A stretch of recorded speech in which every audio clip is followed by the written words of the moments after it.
¿Cómo están todas y todos? En primer lugar, tenemos que darles la bienvenida a CNN Prime. Y en segundo lugar, decirles a todas y todos un muy feliz año 2026. Les deseamos desde acá, desde el corazón de CNN Chile, a todos quienes nos están observando por las pantallas de nuestro canal y por supuesto también escuchando por la señal de CNN Chile Radio. Todo el equipo humano, técnico, también editorial, les manda un afectuoso saludo en este inicio de año. Inicio de año que por supuesto ha tenido noticias nacionales y también internacionales. Partamos de inmediato porque son muchas, ¿ah? De inmediato partimos con los titulares del día. En ningún momento solicité una atención especial. En una extensa declaración pública, la ministra de Salud, Jimena Aguilera, descartó tajantemente haber hecho gestiones para acelerar la cirugía que requería su madre tras sufrir una fractura de cadera. La secretaria de Estado también destacó que las atenciones de urgencia no entran en lista de espera. La Corte de Apelaciones de Santiago declaró admisible todos los capítulos de la querella que en contra del ex fiscal metropolitano Oriente, Manuel Guerra. De acuerdo a la resolución, hay múltiples antecedentes que permiten estimar que los hechos atribuidos al ex persecutor revisten a primera vista delitos de cohecho agravado, violación de secreto y prevaricación administrativa. En materia económica, la actividad creció solo 1,2% en noviembre, una cifra menor a lo esperado por el mercado. Esta variación se debe al incremento de los servicios y el comercio, lo que fue compensado por una caída en la producción de la minería. Y en materia internacional, un muerto y una decena de heridos dejó un sismo magnitud 6.5 en México. El movimiento se registró a las 7:58 de la mañana y tuvo epicentro en Guerrero. Según las autoridades, un hombre de 67 años murió al tropezar mientras evacuaba su departamento. Todo esto y más, porque aquí comienza CNN Prime.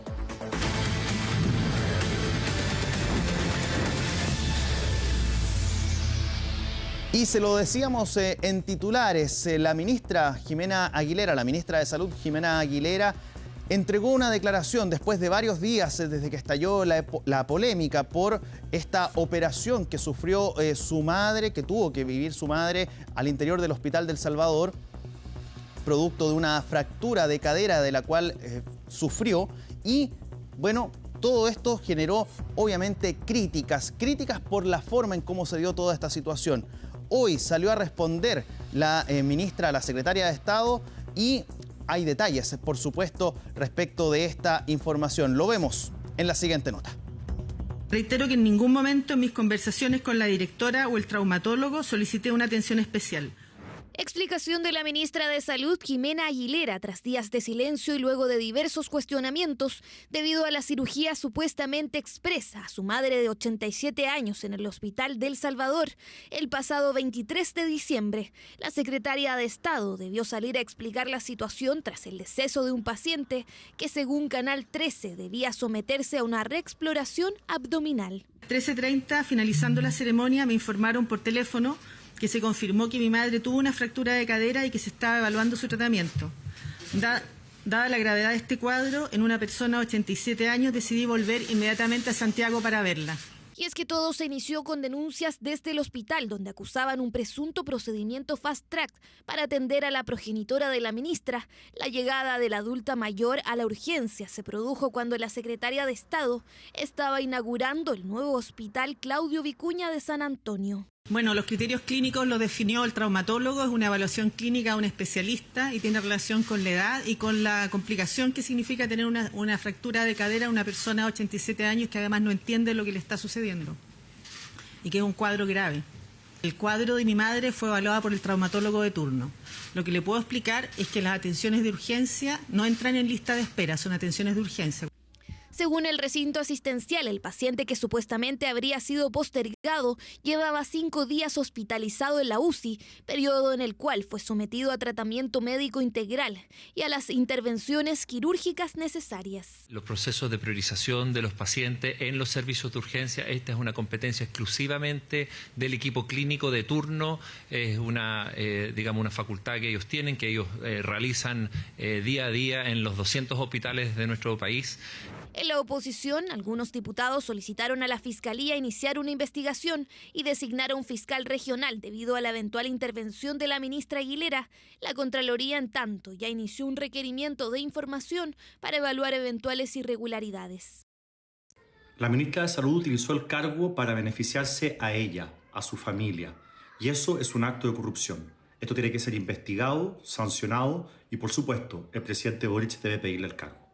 Desde el Colegio Médico también se refirieron al caso, pero advirtiendo que mientras no se cuente con la totalidad de los antecedentes técnicos y administrativos que expliquen de manera clara cómo se tomó la decisión de priorización desde el inicio del proceso, no emitirán juicios, pues esperarán todos los antecedentes del caso.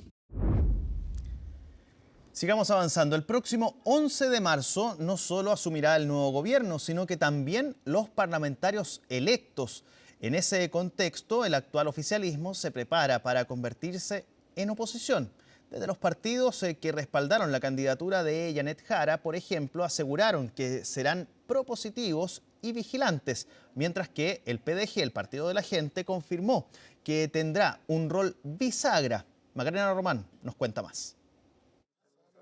Fue el último caudillo de Congrio del Partido Comunista siendo parte del oficialismo. La tradicional actividad de inicio de año se realizará la próxima vez desde la vereda de la oposición. Y porque tenemos claras y explícitas diferencias en muchos planos, seremos críticos con las políticas del futuro gobierno que afecten los derechos de mayorías y seremos oposición constructiva, propositiva y dialogaremos cuántas veces sea necesario con ese gobierno electo y también en el Parlamento. Un Parlamento que tendrá a partir del 11 de marzo una leve mayoría opositora si se toma en consideración los partidos del actual oficialismo, la Democracia Cristiana y el Partido de la Gente. Desde la bancada del Partido de la Gente hemos dicho que vamos a jugar un rol bisagra. Esto quiere decir que vamos a colaborar con las buenas ideas, con aquello que pretenda legislar en beneficio de la gente y del chileno de a pie. Y vamos a hacer una férrea oposición si van a legislar en contra de la clase media y de la clase media emergente. Otros, como los partidos que apoyaron la candidatura de Janet Jara, también han marcado una postura propositiva pero vigilante. De hecho, la propia ex candidata presidencial quiso reaparecer en sus redes sociales y hacer un punto político para iniciar el año. Que espero el próximo año con mucha esperanza, también bien vigilante de lo que vaya a pasar en nuestro país, pero con la convicción que siempre me ha movido en la vida, la lucha social y política por mejorar las condiciones de vida de nuestro país. Condiciones que desde el actual oficialismo aseguran defenderán. La reforma de pensiones o la reducción de la jornada laboral a 40 horas son parte de las líneas que plantean no dejarán que se modifiquen. Hay que hacer una defensa clara de los derechos que tenemos.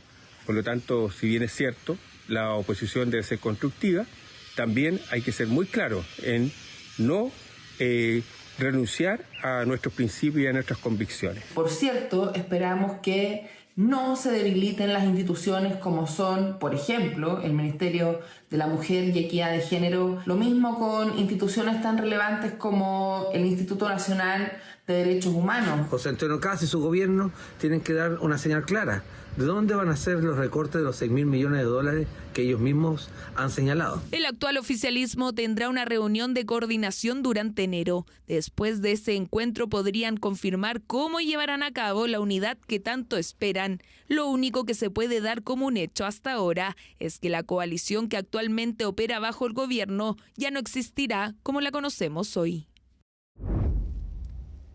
Sigamos en política porque pese al triunfo de republicanos el pasado 14 de diciembre, la conformación del próximo gabinete considerará a varias figuras de Chile Vamos, lo que según analistas genera cierta molestia al interior del círculo cercano de José Antonio Kast.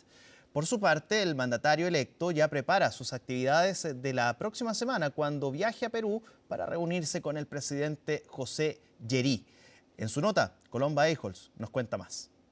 A 13 días de que venza el plazo autoimpuesto por la oficina del presidente electo para dar a conocer su gabinete, ya se perfila con claridad la presencia de Chile Vamos en varias carteras, especialmente en el comité político. En ese espacio, el gremialista Claudio Alvarado y el senador de Renovación Nacional José García Ruminot asoman como 2 de los 5 ministros que integrarían la instancia, una configuración que para algunos refleja el diseño al que aspiraba la coalición que apoyó a Evelyn Matei. Lo más interesante va a ser cómo van a entrar los partidos, ¿verdad? Los viejos partidos con sus estructuras, con sus redundancias, ¿verdad? Cómo van a ingresar en este armado, digamos, porque hay muchos cargos que llenar. Y ahí vamos a ver hasta qué punto los partidos han sido capaces de ponerle sobre la mesa a Kast de que sin nosotros no se gobierna. Una advertencia que, según el académico y analista político Axel Cayís, ha generado reclamos en republicanos al considerar que fueron ellos quienes se impusieron en la elección del 14 de diciembre y en la primera vuelta frente a Matei. Yo no sé si el analista Cayís tenga información privilegiada, pero lo cierto es que Kast ha sido súper cauto en este periodo de coordinación y la mayoría de los nombres que han salido en la palestra han sido especulaciones de los medios y de otros analistas como él. Yo hago un llamado a que tengan paciencia, que en pocos días tendremos luces de cómo se irá estructurando el nuevo gabinete. Yo no he escuchado reclamo alguno, al contrario, hemos escuchado solo palabras de entusiasmo y agradecimiento por la participación de Chile Vamos y otros sectores de centro que quieren participar del gobierno para enfrentar las emergencias sociales. Hoy día el presidente Kast nos ha convocado a todos quienes tengamos unidad de propósito, objetivos comunes. Objetivos comunes que la mayoría de los partidos que apoyaron al presidente electo comparten. Sin embargo, las líneas rojas que estableció el Partido Nacional Libertario para incorporarse al gobierno podrían reabrir debates valóricos que los republicanos optaron por dejar fuera del debate durante la campaña al concentrarse en el denominado plan de emergencia. No va a haber falta de nombres. Acá yo creo que el principal desafío que tiene José Antonio Kast es cómo articula una coalición diversa, pero con un objetivo común y un objetivo claro.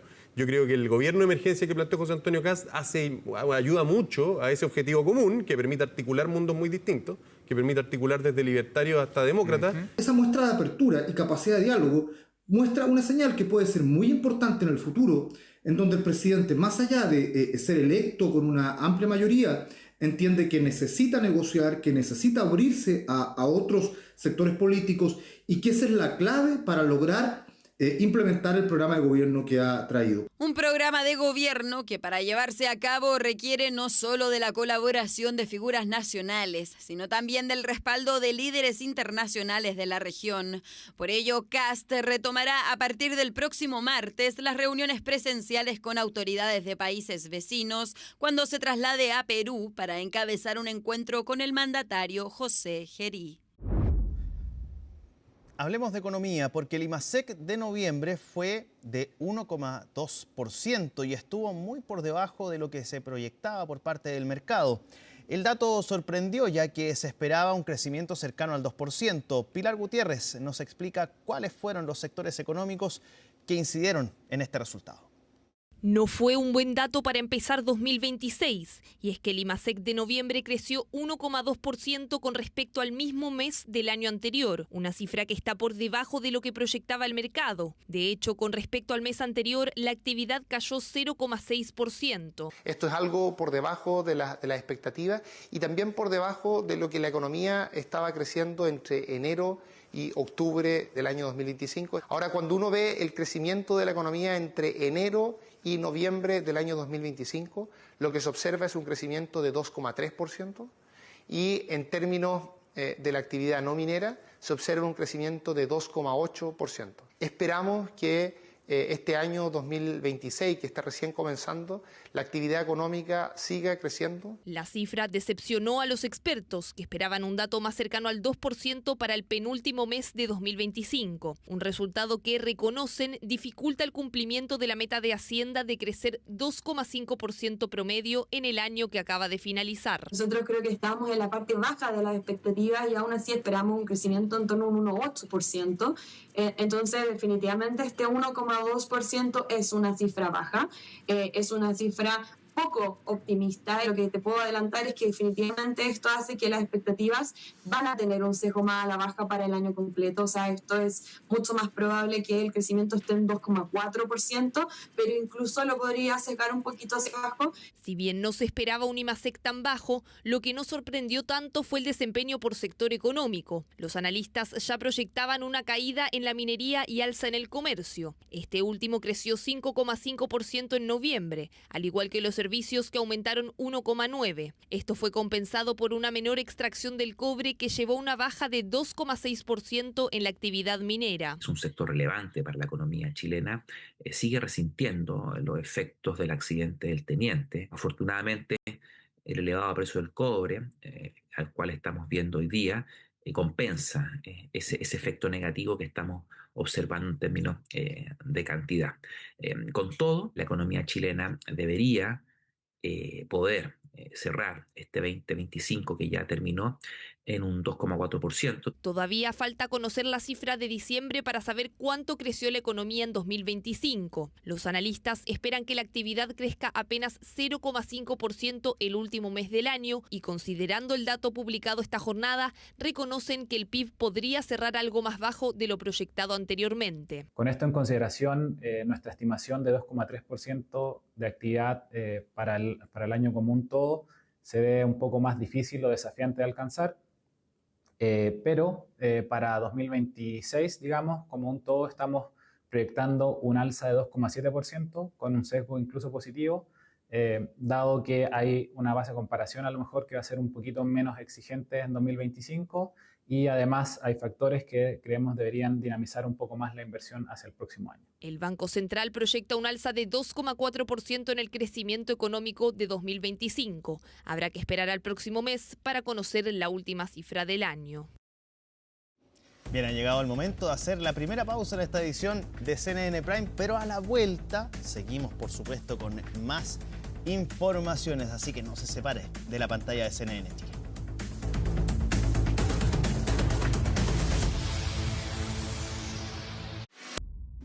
Bien, ya estamos de regreso en esta edición de CNN Prime de día viernes y vamos a hablar, bueno, de lo que fue el año 2025 en materia política y también lo que se viene, pues, lo que se viene para el 2026. Y por eso es que ya nos acompaña Nicolás Freire, académico de la Escuela de Gobierno de la Pontificia Universidad Católica de Valparaíso. Don Nicolás, muy buenas noches, gracias por venir y, en primer lugar, feliz año. Feliz año, gracias a ti, Felipe, gracias a ustedes por la invitación. Bueno, Nico, partamos de inmediato pues, con lo que pasó. Con lo que pasó este año 2025, estuvo bien intenso, pero ahora último, en las últimas horas, se ha visto una polémica instalada a propósito de la situación de la madre de la ministra de Salud, Jimena Aguilera. Y partamos con eso, pues, que sí. ¿Es un golpe para el Palacio de la Moneda, crees tú? ¿Esto qué puede generar? ¿Cuál es la repercusión que puede generar? Sí, es un sufrimiento que no para, ¿no? Es un sufrimiento en términos de lo que el gobierno, no solo en este último tiempo, no solo en el último año, sino que en lo que van a terminar siendo los 4 años del gobierno, tuvo que sufrir, acá la redundancia, y que son polémicas en algunos casos directamente buscadas, en otros por mala gestión y en otros simplemente porque explotaban encima sin que hubiera un previso. Pero yo aquí separaría dos cosas. Primero, una cosa es la situación que hoy día afecta a la ministra, que salió en un punto de prensa explicando cuestiones que cuando uno la escucha pueden ser muy válidas, ¿no? Pero que al final del día, y como suele decirse, la política no es solo lo que es, sino también lo que parece muy difícil comprender. Uno entiende técnicamente la diferencia entre pacientes que entran por urgencia, como es el caso de la madre de la ministra, sí, a diferencia de aquellos que esperan por listas de espera para un procedimiento, y está bien, y es una explicación técnica, razonable, racional, pero no es lo que queda. Al final del día lo que queda es una situación muy gris, una situación en donde al final del día lo que se construye en términos de opinión pública es que la madre de la ministra habría tenido algún tipo de trato preferente. La ministra también dejó claro que ella en ningún momento lo solicitó de esa manera. Quedan una serie de cosas por investigar dentro de esa arista. El punto ¿cuál es? Que más allá de si hubo o no hubo un trato preferente, yo creo que el problema es otro. Y el problema tiene que ver particularmente con un poco con la seguidilla de cosas que hemos visto dentro del gobierno, no solo en este caso particular, y que es una muy mala, por lo menos, comunicación de riesgo. Yo creo que el talón de Aquiles principal, no en términos de gestión, pero el talón de Aquiles principal en todos los problemas que enfrentó el gobierno durante estos 4 años, tiene que ver con una comunicación de riesgo ausente. ¿Y eso qué es lo que hace? Cuando tú no tienes una comunicación de riesgo, lo que ocurre es que las crisis te explotan. Y pasa que tienes una ministra que viene a dar explicaciones muy sensatas, pero después de estar varios días en vacaciones. Pasa que la vocera de gobierno hasta el día de hoy, si bien ella se pronuncia muy a menudo cuando se dan muy buenas noticias, para hacer frente a esta situación tampoco había aparecido. Entonces, al final el problema no es la situación concreta, la situación real que ocurre, ¿no? Dentro del, digamos, de lo que le ocurre a la madre de la ministra, que por lo cierto es un accidente con toda la gravedad, pero cuando eso tú lo llevas a quien ocupa un cargo en el gobierno, tiene que ser protegida también por una comunicación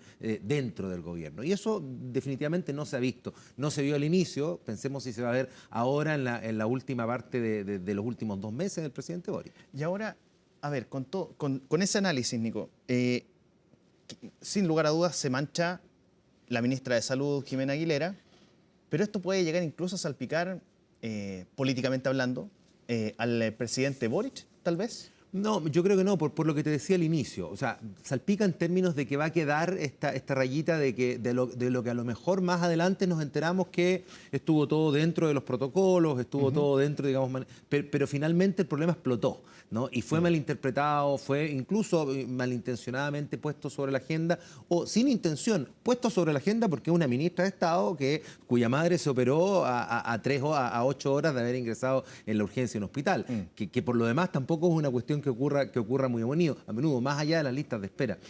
Por lo tanto, yo repito, independientemente de que se tenga que investigar la situación, pero por lo menos por lo que aparenta hoy no habría ningún tipo de irregularidad. Aún así es un problema y aún así debe enfrentarse como un problema. Y aún así debería existir un equipo. Yo no sé si a estas alturas es exigible en la SECOM, que no ha funcionado para nada en este sentido de poder arropar a los suyos. Mira, en esta misma fecha, hace un año estábamos hablando de la compra de la casa del presidente Allende. Entonces, y también, bueno, ahí quedó de manifiesto que hubo problemas sí legales, sí dentro del, digamos, del proceso, pero más allá del problema en sí, lo que quedó fue que comunicacionalmente fue una bomba que explotó en la cara del gobierno. Si esto termina repercutiendo en el presidente de la República, va a ser, como se suele decir, una raya más para el tigre. Es decir, han habido tantas problemáticas, tantas crisis dentro de este gobierno. La mayoría de ellas han tenido un destape comunicacional o han permanecido comunicacionalmente o han tenido un mal manejo comunicacional. Recordemos otra, el caso del subsecretario Monsalve. Evidentemente hay un problema que se está investigando en la justicia, pero ¿qué queda dentro de lo comunicacional? Queda aquella pauta en donde el presidente de la República interpela a su propia jefa de prensa. Queda la misma conferencia de prensa que da el subsecretario dentro del Palacio de la Moneda. Es decir, el manejo comunicacional en este gobierno ha sido francamente paupérrimo. Y quizás ese puede ser el principal punto negro dentro de este cuatrienio que ya está a puertas de acabarse el 11 de marzo, ¿no? Sí, y tiene, a mi modo de entender, 2 aristas. Uno es, lo reitero, lo paupérrimo que ha podido ser el manejo comunicacional. Y lo otro, para ser muy honesto en el análisis, cómo aquello que comunicacionalmente se ha administrado tan mal no ha permitido que muchos logros que este gobierno sí efectivamente ha tenido, hoy día llevamos 2 días con el aumento del salario mínimo, por ejemplo, no tengan la salida comunicacional que podría, digamos, darle un respiro mayor, podría, no digo haber cambiado el tenor de la elección, pero darle una proyección muy distinta al liderazgo del presidente. Es que claro, la discusión del salario mínimo se transformó en hablar de la ley de amarre. Además, y ahí se cruzaron los temas y primó esto otro por sobre lo que se había conseguido como un acuerdo. Mira, es tan malo el manejo comunicacional que por trascendidos de pasillo, en minutas que emanan desde el gobierno se refieren a la ley de amarre, como coloquialmente se le está poniendo, como la ley de amarre. Ese es un titular paupérrimo para hablar que el mismo gobierno tome este concepto y lo refuerce al momento de conversar sobre esta situación, refleja que hay una muy mala preparación. Hubo durante 4 años una muy mala preparación comunicacional, al menos en lo que a riesgos y crisis se refiere. ¿Cómo analizarías el último año ya en ejercicio? Te insisto, quedan 2 meses prácticamente para que se termine el gobierno del presidente Boric. ¿Cómo crees que fue este último año? Considerando también que sin lugar a duda hay que poner sobre la mesa el antecedente de que 7.200.000 personas votaron por José Antonio Kast, que es de un polo totalmente opuesto al del actual gobierno. Sí, yo creo que lo que va a quedar es eso. Podemos encontrar una serie de elementos, tanto negativos como positivos, para poder hablar del gobierno, de la administración del presidente Boric, pero sin lugar a duda el último año siempre es reconocido por el resultado de la elección. Y en virtud del resultado tan amplio de la elección, la victoria tan contundente en este caso de José Antonio Kast, han llegado incluso ciertos sectores del oficialismo a señalar como que el gran legado del presidente Boric es haber entregado la presidencia de la República a José Antonio Kast. Yo creo que ahí también volvemos al punto. No quiero ensañar la posición, pero en la distancia, no el resultado. Yo creo que el resultado difícilmente habría podido cambiar. Me refiero al resultado entre José Antonio Kast y Janet Jara. ¿Por qué? Porque era un contexto muy complejo, era un contexto ya, la distancia era muy grande poder colmarla.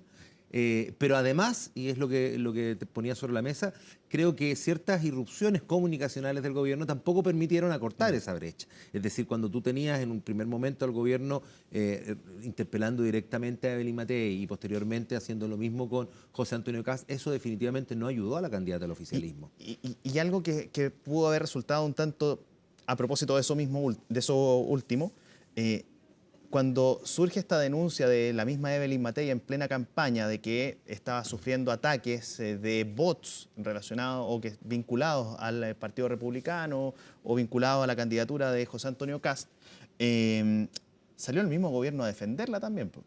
Sí, es que justamente entrar en un proceso cuando eleccionario... Antes la habían puesto sobre la mesa. Porque se había identificado que había cambiado el rival a disputarle comunicacionalmente, pero el punto es que al final del día en Janet Jara terminó pesando más el ser la continuidad de este gobierno que no en ser la candidata comunista, como inicialmente se había levantado toda esta atmósfera. Y eso, obviamente, cuando tú tienes a alguien que te defiende, el presidente de la República, incluso directamente, o incluso algunas ministras, no me ayude tanto compadre, vendría a ser el dicho, porque finalmente no te permiten despegar de lo que finalmente tú quieres desplegar durante la campaña, que es, yo no represento la continuidad del gobierno. La misma candidata muchas veces intentó reforzarlo con frases que en ocasiones parecían ser de alguien que no pertenecía a una alianza de gobierno, cuando decía el gobierno tiene que dedicarse a gobernar, no debería estar comentando la campaña electoral. Bueno, ahí está. El último año, volviendo a pregunta, yo creo que queda reflejado en esta situación de campaña, queda reflejado un poco en el resultado electoral, en el rol que tuvo el gobierno durante los 4 años, pero reforzado durante el último punto electoral. Me refiero al tema de mal manejo comunicacional que por lo demás permitió que el ser la continuidad representara puros problemas, porque no se lograba comunicar ciertas cosas que el gobierno efectivamente pudo haber mostrado y que por tener un mal manejo no fue así. Cuando la ministra hablaba de las 40 horas, casi que lo tomaba como una victoria propia, ni siquiera parte del gobierno. ¿Por qué? Porque había sido muy mal gestionado en lo comunicacional. Y hoy día yo creo que tienes una rearticulación de partidos, hablando del sector de lo que hoy día es el oficialismo, más la democracia cristiana, que reflejan esa situación. ¿A qué me voy con que reflejan la situación? Circularon cartas al interior del Partido Comunista asignando la derrota en el nombre del presidente de la República. Exacto. Hay conversaciones en varios otros partidos en donde se establece que el presidente de la República o el Frente Amplio pueden tener las mayores responsabilidades en la derrota y en la magnitud de la derrota. Bueno, eso dificulta muchas veces la proyección que uno pueda esperar del liderazgo presidencial. Generalmente en Chile hemos estado acostumbrados a que un presidente de la República termina su mandato y es líder, pero caladísimo, para la próxima elección. No estoy diciendo que no vaya a ocurrir eso con Gabriel Boric. Lo que estoy diciendo es que es seguro que va a ocurrir con el presidente Gabriel Boric dentro de su núcleo más cercano, el Frente Amplio, y no sé si ese liderazgo le vaya a ser reconocido o no vaya a querer disputársele por parte de otros sectores como socialismo democrático o incluso el mismo PC. Eso mismo te quería preguntar, porque ¿crees tú que la plataforma que le dio al presidente Boric estos 4 años lo posicionan por sobre otras figuras como las que han sonado? El alcalde Bodanovich, también algunas figuras del Partido Comunista. Sin lugar a dudas van a querer algunos levantar todavía la figura de Daniel Jadue, por ejemplo. La misma Janet Jara, que a pesar de todo consiguió una buena cantidad de votos para la figura que es ella. ¿Crees tú que más allá de eso, de esas situaciones anexas que pudiesen generarse, el presidente Boric tiene la plataforma pensando quizás en otra presidencia o más bien fijarse o posicionarse como una figura más bien de índole internacional dentro de la política? A ver, tu última frase me lleva a reconsiderar mi primera respuesta. Voy a partir por eso. Yo creo que el presidente Boric tiene mucho mayor reconocimiento fuera de Chile que dentro de Chile. Por lo tanto, el posicionamiento que él pueda tener en ámbito internacional lo doy por cierto en la medida que él lo busque. Es decir, yo creo que él podría tener un futuro esplendoroso en ámbito internacional. ¿Por qué? Porque también el periodo en el que él gobernó tampoco está caracterizado en su totalidad por el surgir de estos populismos más de ultraderecha. Por lo tanto, él además administró un ambiente internacional más afín y le fue bien reconocido. Yo te diría que afuera el presidente Boric tiene mucha mejor marca de la que tiene internamente. Por lo tanto, eso lo doy. Internamente, también el presidente Boric podría tener un liderazgo como lo tiene cualquier presidente de la República. Va a ser un expresidente a partir del día 11 de marzo. Por lo tanto, lo va a tener. La pregunta es cuánto y si ese liderazgo va a ser tan potente como para no querer disputárselo. Me explico, el gobierno ha mantenido, y casi como una de las leyes férreas del gobierno, no bajar la aprobación del 28, 27%, y más o menos por ahí la ha mantenido, pero tampoco ha aspirado a subirla mucho más. ¿Eso qué quiere decir? Que el presidente Boric tiene un liderazgo sólido y consolidado sobre ese porcentaje, es decir, sobre un sector que lo representa o que representa más bien, citando al exministro Jackson, a su anillo más concéntrico, claro, ¿no? A su primer anillo. Bueno, fuera de ese primer anillo, claro que pueden surgir otros liderazgos que busquen ir a interpelarlo, que de una u otra manera en 4 años más o en 8 años más busquen incluso disputarle una presidencia de la República, porque el presidente Boric va a ser candidato, sí o sí. La pregunta es con qué fortaleza en términos de liderazgo. Y ahí yo creo que, sobre todo en cómo terminó este gobierno, en cómo fueron las elecciones y en las distancias que están empezando a tomar los distintos partidos, hay mucha hambre para los demás partidos. Tú mencionaste el Partido Comunista, tú mencionaste también a Janet Jara, que yo la veo en un liderazgo más cómodo incluso fuera del mismo Partido Comunista. Pero también hay sectores que se están rearticulando dentro de lo que hoy día se conoce como socialismo democrático, que aspiran a tener un liderazgo que puedan potenciar en estos 4 años y que entren a disputar derechamente en un contexto además en donde en la política nacional se ha vivido un sismo en términos del posicionamiento político. Muchos se preguntan dónde está el centro. Hay una serie de oportunidades, eso es lo que quiero decir, que todavía nadie sabe muy bien cuáles son, pero que todos saben que se va a presentar, porque la situación o el contexto que termina eligiendo a José Antonio Kast, el primer presidente de Chile que viene electo con tal magnitud de votos, pero también con una muy baja magnitud de votos en la primera vuelta, bueno, eso explica que hay fenómenos que se activan en 15 días, ¿no? Y que pueden mover la aguja de cara a uno o a otro de liderazgo. Ahora, dejemos atrás 2025, los últimos 4 años, hablemos de los próximos 4 años y tal vez del primero, es el 2026, 11 de marzo, llega al Congreso Nacional en Valparaíso, se hace el cambio de mando, asume José Antonio Kast. En los próximos días vamos a conocer el nombre del futuro gabinete, pero quizá la duda que hay es qué va a pasar en los próximos, digámoslo así... Los primeros 100 días. Los primeros 100 días. ¿Qué va a pasar? Sí. Esa es la principal, digámoslo así, incertidumbre del 2026, ¿o no? Sí, sin lugar a dudas, pero va más allá de los primeros 100 días. Por lo menos el tercer elemento de los 3 que te voy a comentar. El primero es que yo creo que en términos comunicacionales, que un poco desde la expertise político-comunicacional, lo que va a ocurrir es un poco lo que ocurre el libreto de todos los países que han elegido gobiernos un poco más de derecha radical. Lo que ocurre en Argentina, lo que ocurre en Italia, en Hungría, incluso en Estados Unidos. Y es que va a haber una sobresaturación de agenda, sobre todo con medidas que son más efectistas que efectivas. Vamos a ver al presidente electo José Antonio Kast con probablemente un encuadre, con mucha policía detrás en la frontera norte. Lo vamos a ver conversando con el club, como lo está haciendo hoy día, con Milei en Argentina, lo va a hacer en Perú, lo hizo con Novoa en Ecuador. Vamos a seguir viendo esto de una sobresaturación de agenda porque es el libreto con el cual llegan al gobierno las derechas radicales. Pero al mismo tiempo, y yo creo que para eso ya ha dado señales José Antonio Kast, vamos a ver los primeros matices respecto de sus propuestas de campaña, ¿no? Matices respecto de que, bueno, como se le decía al presidente Boric que daba volteretas, ahora las vamos a ver, o van a haber sectores que van a decir lo mismo del presidente José Antonio Kast. ¿Por qué? Porque efectivamente durante la campaña se dispararon titulares tan pomposos Sí. que hoy día es muy difícil que se puedan implementar. Un par, el tema que ya salió a la palestra pública, el tema del sueldo presidencial. Punto 1. Expliquémoslo brevemente, que él decía voy a bajar el sueldo presidencial y bueno, además coincide con que ahora se regulariza el sueldo, por lo tanto va a subir. Claro. Y ya le preguntaron al respecto y dijo, bueno, no, yo nunca he dicho esto. Segundo, muchas veces cuando se hablaba del plazo y de cómo procedería la expulsión de extranjeros, bueno, Perú ya anunció que va a tener su frontera cerrada. Sí. Bueno, ahí yo creo que hay varios elementos. Y el tercero, y te devuelvo inmediatamente la palabra, porque creo que el tercero es el más relevante. Frente a estas dos cosas, yo creo que el ojo hay que ponerlo con cómo se va a mover el Partido Nacional Libertario. Porque el Partido Nacional Libertario puede ser el talón de botón Aquiles. o el talón de Aquiles. Es decir, puede ser quien lo empuje un poco más allá o quien definitivamente por aquella moderación termine tempranamente criticándolo desde una posición más desde adentro, por así decirlo. Por eso mismo crees tú que la luna de miel, que se le denomina al primer tiempo, podríamos decir, puede ser más corto de lo normal.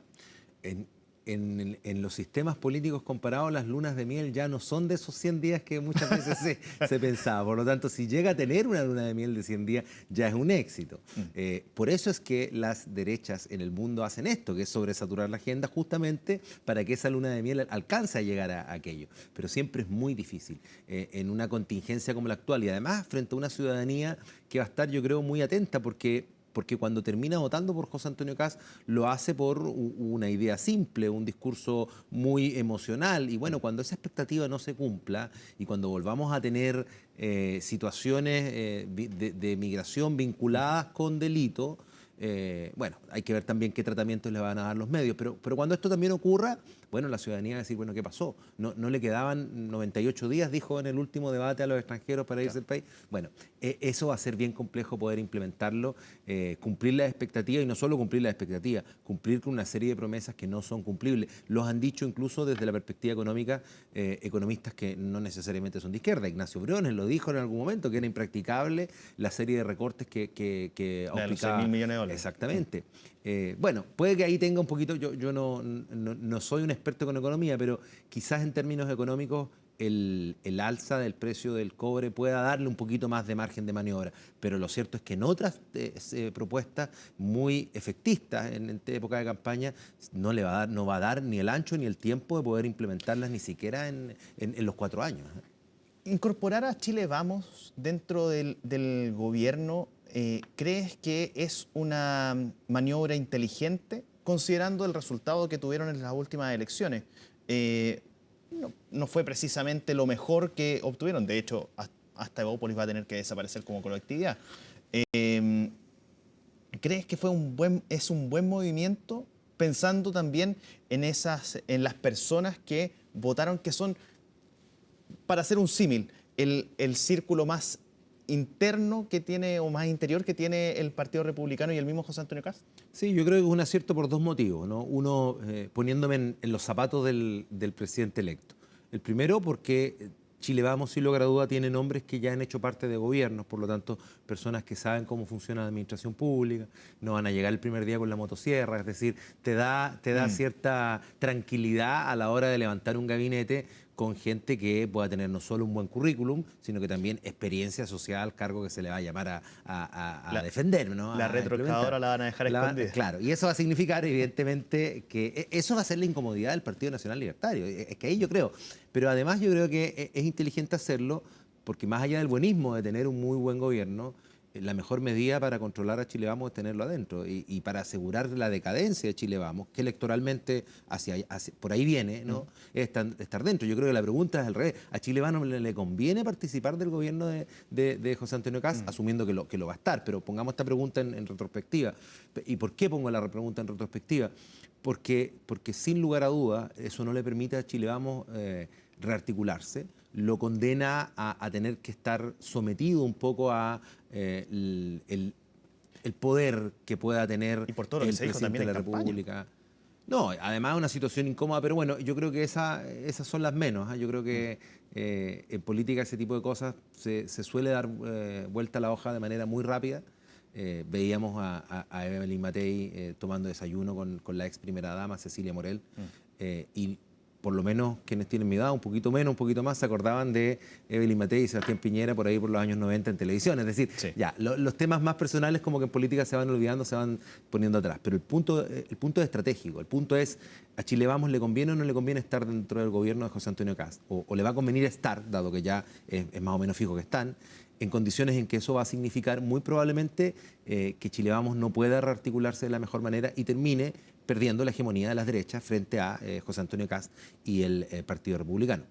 Nicolás Freire, académico de la Facultad de la Escuela de Gobierno de la Pontificia Universidad Católica de Valparaíso, muchísimas gracias por haber venido en este primer día del año. Pues. Muchas gracias y feliz año de nuevo a todos que también nos ven. Muchísimas gracias, que esté muy bien. Bien, y nosotros vamos a seguir avanzando en las noticias y vamos a ir a la arena judicial, porque la Corte de Apelaciones de Santiago acogió en su totalidad la querella de capítulos presentada por la Fiscalía en contra del ex persecutor jefe de la Fiscalía Metropolitana Oriente, Manuel Guerra. Mientras la sentencia fue valorada por el Consejo de Defensa del Estado, la defensa ya anunció que van a apelar ante la Corte Suprema.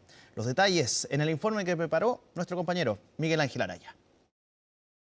El Ministerio Público avanzó un paso más cerca de la inminente formalización del exfiscal regional metropolitano Oriente, Manuel Guerra, luego de que la Corte de Apelaciones de Santiago acogiera la querella de capítulos presentada en su contra. La acción penal se concentra en la imputación de los delitos de cohecho agravado, violación de secretos y prevaricación administrativa, todos en grado de consumados y participación de autor. El hecho de que se haya aprobado la querella de capítulos por parte de la Ilustrísima Corte de Apelaciones de Santiago da cuenta de la investigación y de todos los fundamentos que tiene.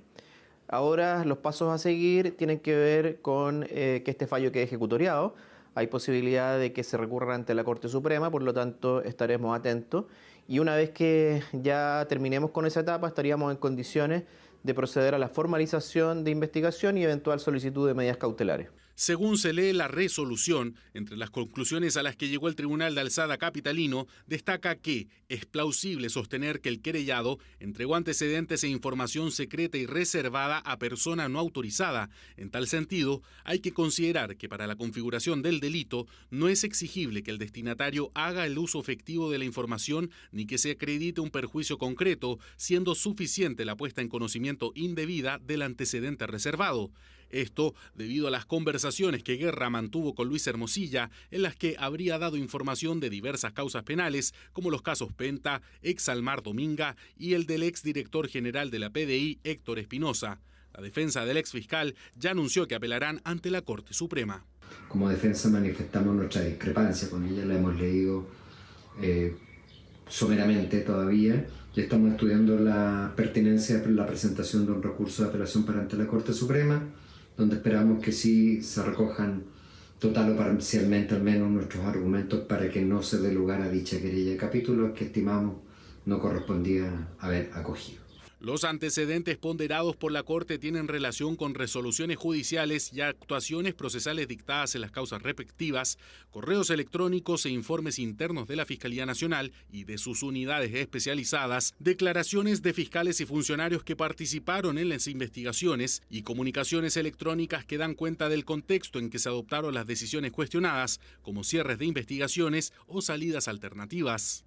Desde esa perspectiva vamos a poder no solamente formalizar y además solicitar cautelares en contra del ex fiscal metropolitano regional Oriente de Santiago, sino que además también se va a poder profundizar la investigación en términos tales de poder definir si es que hay otras personas involucradas en estas actuaciones y también determinar su eventual responsabilidad penal. Ahora queda esperar que la Corte Suprema fije una fecha para revisar la apelación del ex fiscal Manuel Guerra, para que posteriormente el Ministerio Público, en caso de volver a ganar la impugnación, solicite una fecha para formalizar al otrora investigador y a su vez solicitar medidas cautelares en su contra, que en casos similares ha primado la prisión preventiva. Ya, de lo que vamos a hablar a continuación dio vuelta las noticias durante las últimas jornadas, porque una serie de acciones judiciales y diversas diligencias se iniciaron tras el desprendimiento de tierra que colinda con un río en la comuna de Lago Ranco. El hecho se produjo cuando una familia realizaba rafting. Bueno, Los detalles los tiene Pablo Matamala, con quien tomamos contacto. Él es de Los Lagos TV. Pablo, ¿cómo estás? Muy buenas noches. Hola, ¿qué tal, Felipe? ¿Cómo estás? Así es, porque en época estival, cuando aumentan las actividades deportivas y turísticas al aire libre, se suelen registrar incidentes de diferentes envergaduras. Uno de ellos ocurrió recientemente en la comuna de Lago Ranco, específicamente en el río Bueno, involucrando a un grupo que realizaba rafting recreativo. Un derrumbe de tierra desde una de las laderas del cauce sorprendió a una embarcación en pleno recorrido. El hecho ocurrió el martes 30 de diciembre en el sector del nacimiento del río Bueno, en la provincia del Ranco. Pese a la gravedad del incidente, no se registraron personas lesionadas. Así lo relató Francisco Albarrán, quien vivió el hecho en primera persona y es propietario de la empresa Rafting Río Bueno. Pasamos a escuchar sus declaraciones. Estábamos en un sector que denominamos el Pozón. Yo iba con una balsa con 5 personas, de las cuales 3 eran niños menores de edad, de alrededor entre los 9 y 12 años aproximadamente. Más atrás llevaba otra balsa con 6 pasajeros extranjeros que andaban de visita por acá por la zona. Ese sector nosotros le llamamos el rápido de los nadadores. ¿Por qué? Porque nosotros le recomendamos a los clientes que bajen, se tiren al agua, ¿cierto? Y se vayan agarrados de la balsa, disfrutando de las olas río abajo. El padre de familia advierte este derrumbe y gracias a Dios fue eso, o sea, fue un derrumbe de tierra, no hubo víctimas, no nada más que el daño visual, que se vio afectado el cerro, ¿cierto? Se vino este cerro abajo, un derrumbe provocado por una máquina que estaba trabajando en el sector. No sé. Este hecho también tomó una arista judicial luego de que la Fiscalía de la región de Los Ríos iniciara la investigación respectiva, involucrando también a la PDI a través de su Brigada Investigadora de Delitos contra el Medio Ambiente y el Patrimonio Cultural, con el fin de esclarecer un eventual daño ambiental y responsabilidades asociadas. Pasamos a escuchar declaraciones. La Fiscalía de Los Ríos, a través de la Unidad de Delitos Medioambientales, ha iniciado una investigación para determinar eventuales responsabilidades penales, tanto de la ley de bosques como por delitos de daño ambiental por contaminación.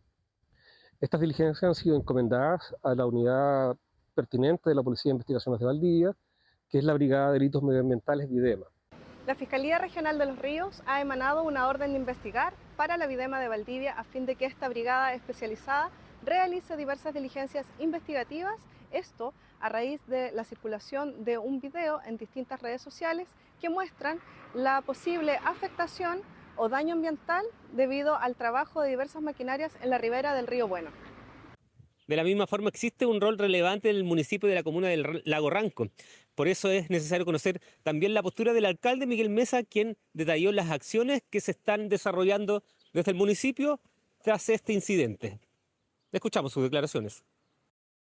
Teniendo ese antecedente y habiendo visitado el lugar personalmente, donde constaté que sí efectivamente hay maquinarias, en esta oportunidad no pude ingresar al terreno porque es particular, pero sí constaté desde fuera, tomamos la decisión como municipio, en base a esos antecedentes, a ingresar una denuncia a la Dirección General de Aguas, también a la Brigada de Delitos Medioambientales para que pueda hacerse presente en el lugar y hacer los peritajes y la investigación correspondiente para derivar la responsabilidad, en este caso, a quien corresponda. Si hay intervención del río, tendrá que ser la Dirección General de Agua, o si hay algún impacto ambiental mayor, tendrá que ser a través del Ministerio de Medio Ambiente. Pero también ingresamos la denuncia al Ministerio Público.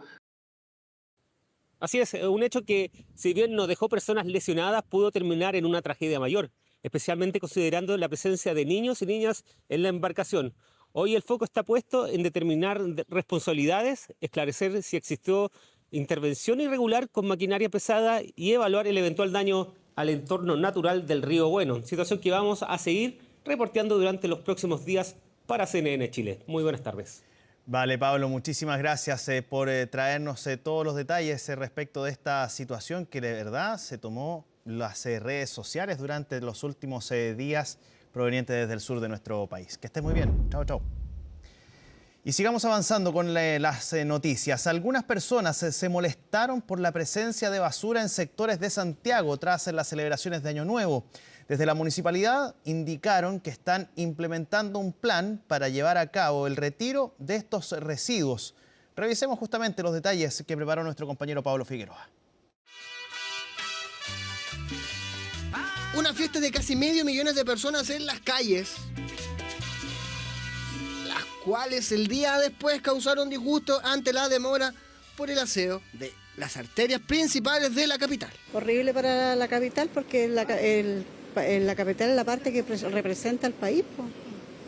Entonces para el extranjero la imagen es feísima, muy feo. Si celebramos en la calle, dejar limpio, una cosa igual de cultura más que nada, netamente somos Santiago y en realidad toda la vista entra por cómo está la calle o en general. Finalmente, este 2 de enero, pasado el mediodía, el balance desde la Municipalidad de Santiago llegó. El día de ayer retiramos 120 toneladas de basura y se cumplió el compromiso de manera impecable. Todas las calles quedaron operativas, el 100%, todos los cruces de calle, la Alameda. Pero además el alcalde aprovechó de responder a la pregunta que más de algún vecino de la comuna de Santiago se estuvo haciendo el día 1 de enero. ¿Por qué no se hizo ayer? Me han preguntado algunos medios. Mire, aparte de que eso tiene un mayor costo, el compromiso era habilitar el tránsito. Pero más que el mayor costo, el personal del municipio también tiene derecho a descansar. También tiene derecho a un 1 de enero. Y eso para mí es lo más importante de todo. Se sacan la mugre todo el año. Y por lo tanto se planificó desde el día 1 que hoy día en la mañana terminamos de limpiar.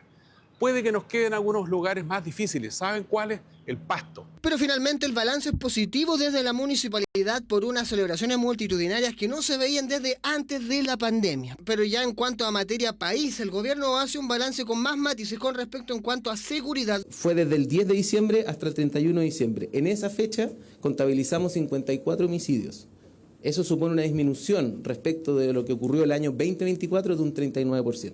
En otros delitos, en delitos de mayor connotación social, destacar una baja significativa en materia de robos violentos. Tenemos una disminución respecto al año 24 de un 9,2%. Y otro número de revisar son los del balance de los siniestros viales este año nuevo. En ello podemos rebotar 149 siniestros viales que lamentablemente ocurrieron. Al momento de esos 149 registros, lamentamos la muerte de 12 personas. Es altamente preocupante para Carabineros, pese a todas las campañas que se realizan, comunicacionales, los mensajes que se entregan respecto de la presencia de alcohol en la conducción.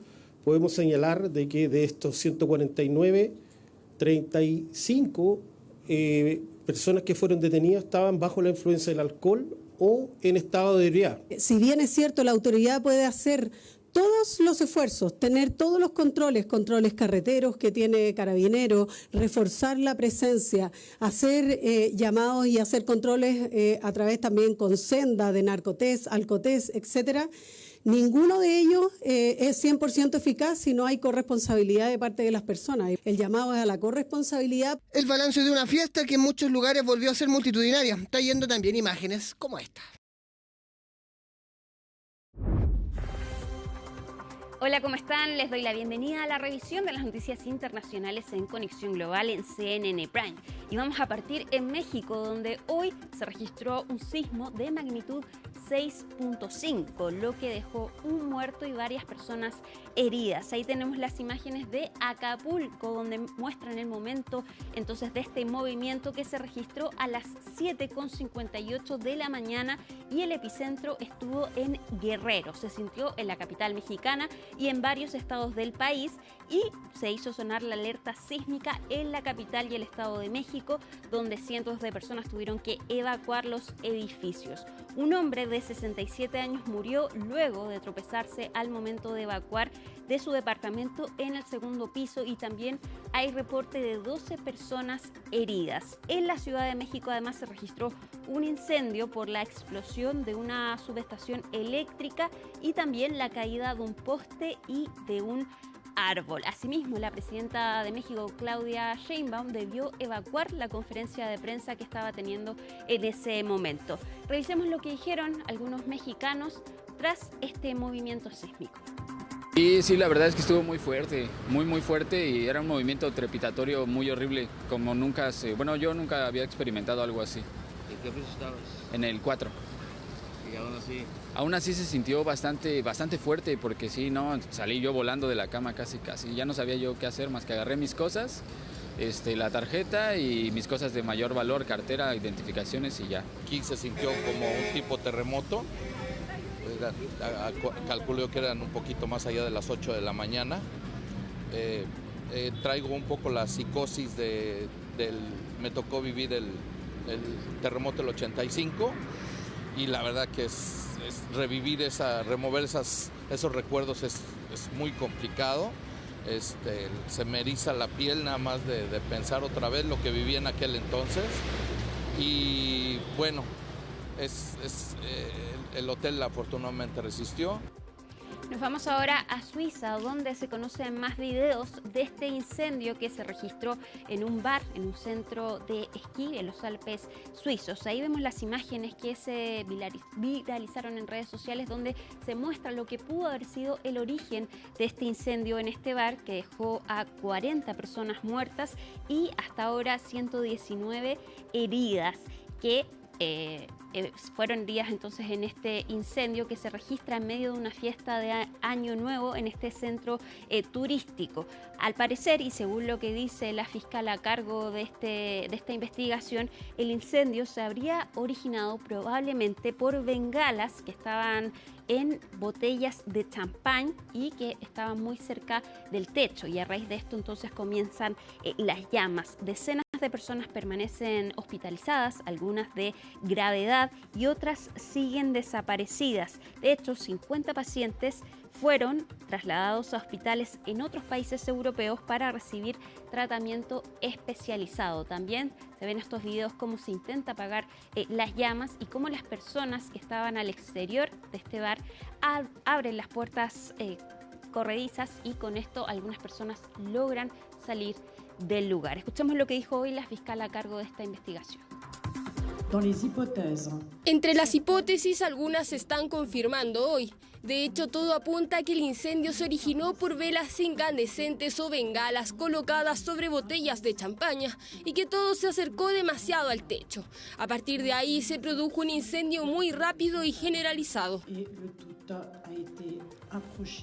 Como parte de este incendio, y qué dicen los testigos y los sobrevivientes de esta tragedia que marcó el inicio del año en Suiza, lo vemos en el informe de CNN.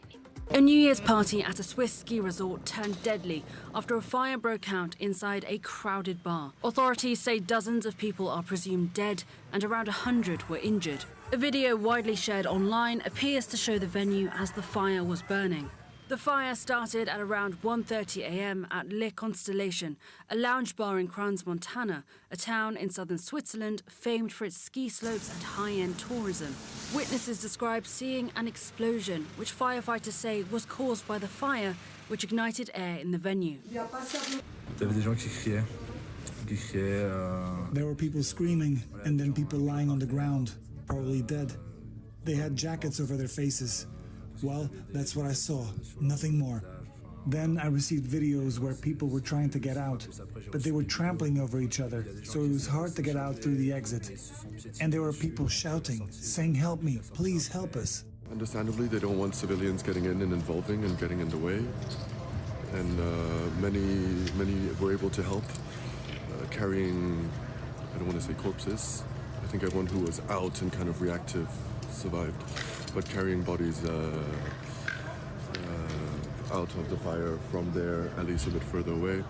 You see there's the Bar 1900, that was the first kind of responding place. The main, I think, problem was the temperature shock from the heat inside to the cold outside.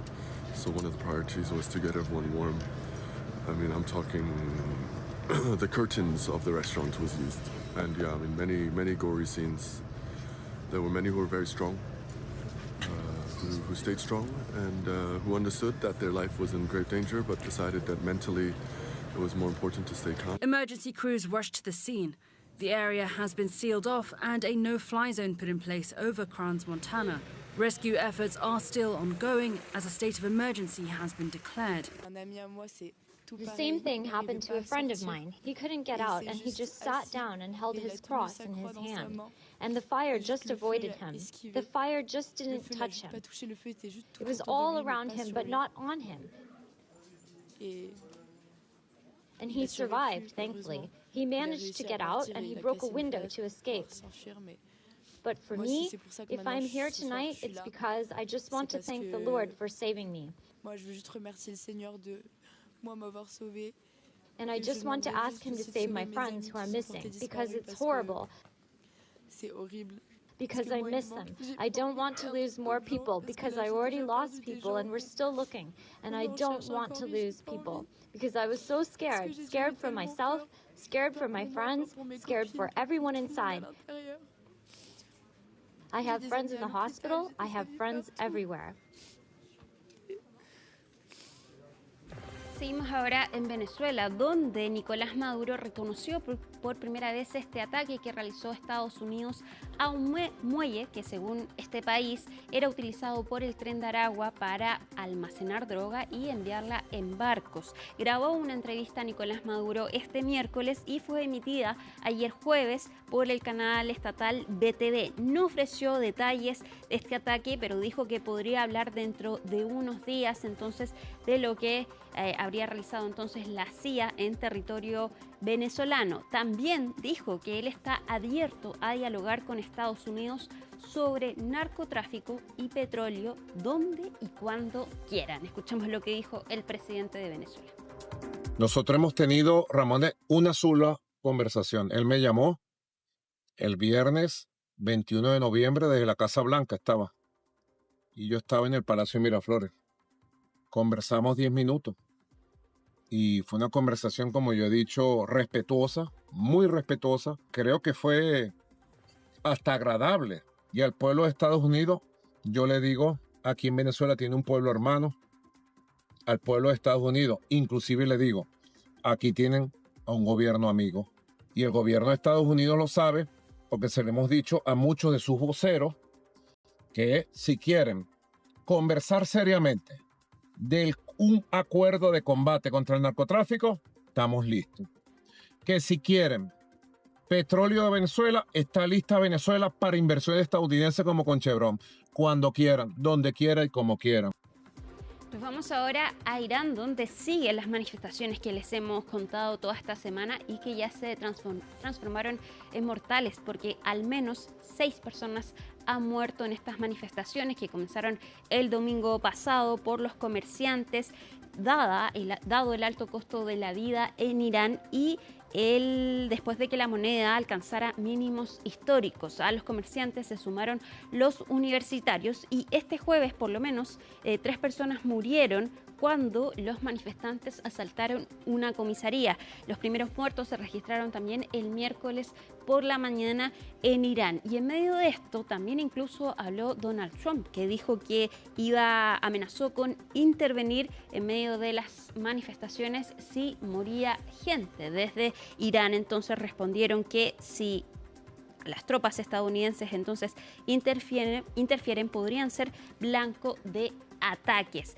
Esto también ha complicado al régimen de los ayatolá e incluso el presidente de Irán se refirió a estas manifestaciones y reconoció la culpa del gobierno en torno al descontento social. Escuchemos lo que dijo el presidente de Irán. La gente está insatisfecha. Nosotros tenemos la culpa. Ustedes tienen la culpa. No culpen a Estados Unidos. No culpen, no sé, a otra persona. Somos nosotros quienes debemos servir. Y ellos deben estar satisfechos con nosotros. Somos nosotros quienes debemos administrar adecuadamente nuestros recursos. Somos nosotros quienes debemos encontrar la manera de resolver el problema. Somos nosotros quienes debemos esforzarnos y encontrar soluciones para ellos.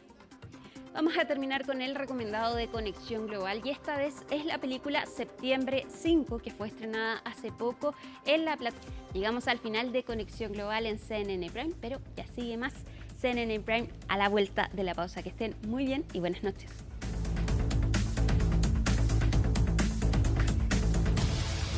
Viernes 2 de enero. Así estuvo nuestro país y el mundo. Somos CNN Chile. Muy buenas noches.